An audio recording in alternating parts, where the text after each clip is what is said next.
প্রিয় দর্শক, এখন বর্তমানে বাংলাদেশকে ভারত প্রচুর পরিমাণে স্লট দিচ্ছে, কিন্তু এত ভিসা পাচ্ছে কারা?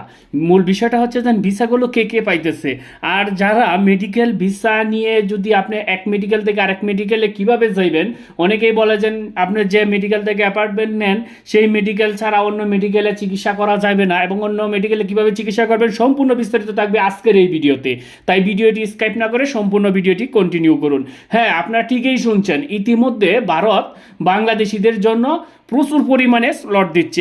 ভারত বর্তমানে কিন্তু উল্লেখযোগ্য হারে ভিসা দিচ্ছে, প্রতিদিন 3 থেকে 400 ভিসা দিচ্ছে এই ভারত এই বাংলাদেশিদের জন্য। তবে সেটা কিন্তু সবাই পাইবে না, এখানে কিছু নির্দিষ্ট ব্যক্তিবর্গ আছে, তারাই কিন্তু সেই ভিসাগুলো পাইবে।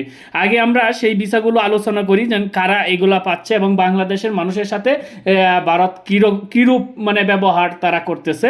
এই ভিসাগুলো হচ্ছে যেন এই 3 থেকে 400 ভিসা যেন পাইতেছে প্রতিদিন, সেই ভিসাগুলোর মধ্যে হচ্ছে তীর্থ ভিসা। কারণ বাংলাদেশে অবস্থানরত যে হিন্দুরা আছেন তাদেরকে মূলত এক্সট্রা অতিরিক্ত সুযোগ দেওয়ার জন্যই, সুবিধা বুক করার জন্য, যেন এই যে ভিসা নীতি যে বাংলাদেশের উপরে প্রণয়ন করা হয়েছে সেটা যেন বাংলাদেশে অবস্থানরত হিন্দু সম্প্রদায় যারা আছেন তাদের উপরে যেন কোনো প্রভাব না পড়ে, সেজন্যই ভারত সরকার তীর্থ ভিসা নামে একটা ভিসা চালু করছে। সেই তীর্থ ভিসাটা কি? তীর্থ ভিসাটা সম্পর্কে আমি বলি, সেই তীর্থ ভিসাটা কারা পাইবে? সেই তীর্থ ভিসাটা শুধু হিন্দু সম্প্রদায় জনগোষ্ঠী তারা পাইবে, এখানে কিন্তু অন্য কোনো সম্প্রদায় সেই ভিসাগুলো পাইবে না। এখানে আপনাদের মনে অনেকেই বলতে পারেন যে আপনি সাম্প্রদায়িক কথা বলতেছেন। বা আমি কোনো সাম্প্রদায়িক কথা বলছি না, যেটা বাস্তব সেটাই বলছি। যেন এ ভারত শুধু হিন্দুদেরকে দেখে দেখেই ভিসা দিচ্ছে, মুসলমানদেরকে কোনো ভিসা দিচ্ছে না।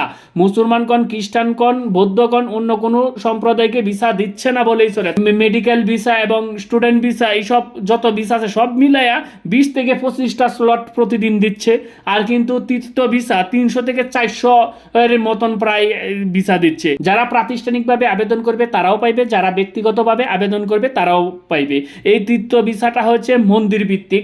বাংলাদেশ থেকে ইন্ডিয়াতে ঘুরতে যাইবে কোনো মন্দিরে বা দর্শনীয় স্থানে, সেই সব হিন্দু সম্প্রদায় ব্যক্তিদেরকে সেই ভিসাগুলোর আওতায় নিয়ে এসে তাদেরকে তারা মানে আবেদন করা মাত্রই তারা ভিসা দিচ্ছে। সেখানে শুধু একটা কথা উল্লেখ আছে যে মন্দির থেকে তাদের একটা প্রত্যয়নপত্র লাগবে, যেটা হচ্ছে এই প্রত্যয়নপত্রটা থাকলেই কিন্তু তারা ভিসা পেয়ে যাবে। হিন্দু সম্প্রদায় ব্যতীত অন্য সম্প্রদায় যেন ভিসা না পায়, সেই জন্যই তারা এই তীর্থ ভিসাটা চালু করছে। তারা অন্য সম্প্রদায়ের সাথে ফাইজলামি স্বরূপ তারা নিজেদের সম্প্রদায় যেন এই ভিসা থেকে বঞ্চিত না হয়, তারা যেন সুযোগ সুবিধাটা সম্পূর্ণ পায়, সেই জন্যই তারা এই ভিসাটা চালু করছে। এখন মূল বিষয়টা হচ্ছে যারা মেডিকেল ভিসায় ভারতে যেতে চাচ্ছেন, অনেকেই বলতেছেন ভারতের মেডিকেল ভিসা পাচ্ছি না। মেডিকেল ভিসা পাইবেন, 100% মেডিকেল ভিসা পাইবেন, কোনো সমস্যা হবে না যদি আপনি টেকনিক কার্ডে কাজ করতে পারেন। কীরকম টেকনিক?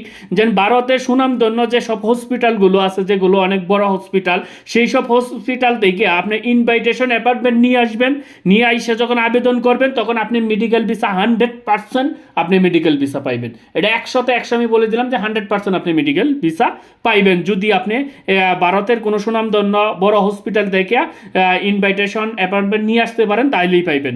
আর এছাড়া কিন্তু মেডিকেল ভিসাগুলো অনেক জটিল, যারা পাইতেছে সবাই কিন্তু এই ভারত থেকে কিন্তু হাসপাতাল থেকে কিন্তু ইনভাইটেশন অ্যাপয়েন্টমেন্ট নিয়ে আসতেছে, তাই কিন্তু তারা পাচ্ছে। আর একটা বলে যান, এখানে কিন্তু স্পষ্টভাবে আপনার ইয়াতে লেখা আছে, যেন আপনার ওয়েবসাইটে কিন্তু লেখা আছে যেন আপনি যদি মেডিকেল ভিসার জন্য, হ্যাঁ তাদের ওয়েবসাইটে কিন্তু একটা নোটিশ আগে থেকে জারি করে রাখছে যে মেডিকেল ভিসার জন্য আবেদনকারী শুধুমাত্র সেই মনোনীত হাসপাতাল যেতে হবে যার জন্য ভিসা জারি করা হয়েছে। হাসপাতালে পরিবর্তনের জন্য ভারতের এফআরও অনুমতি প্রযোজ্য।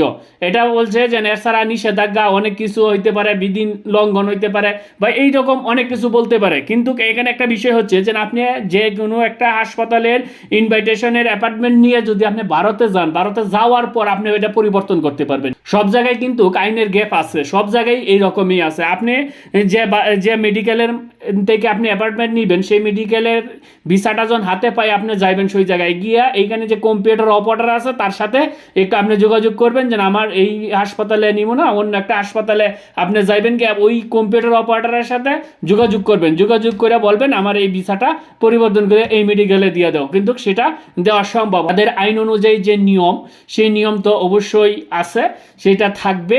তারপরে আপনাদের এটা হচ্ছে আপনার টেকনিক কাটায় আপনি অনেক হাসপাতালে যেতে পারবেন। আশা করি বুঝতে পারছেন যে কিভাবে আপনার টেকনিকগুলো কাটাবেন। সেই টেকনিক কাটায় যদি আপনারা ভিসার জন্য আবেদন করেন 100% মেডিকেল ভিসা পাইবেন। 100তে 100 আমি বলে দিলাম আপনারা মেডিকেল ভিসা পাইবেন, এখানে কোনো সন্দেহ নেই। প্রিয় দর্শক, আজকে এবারের মতন বিদায় নিলাম। দেখা হবে পরবর্তী ভিডিওতে। সবাই ভালো থাকবেন, সুস্থ থাকবেন। ধন্যবাদ সবাইকে।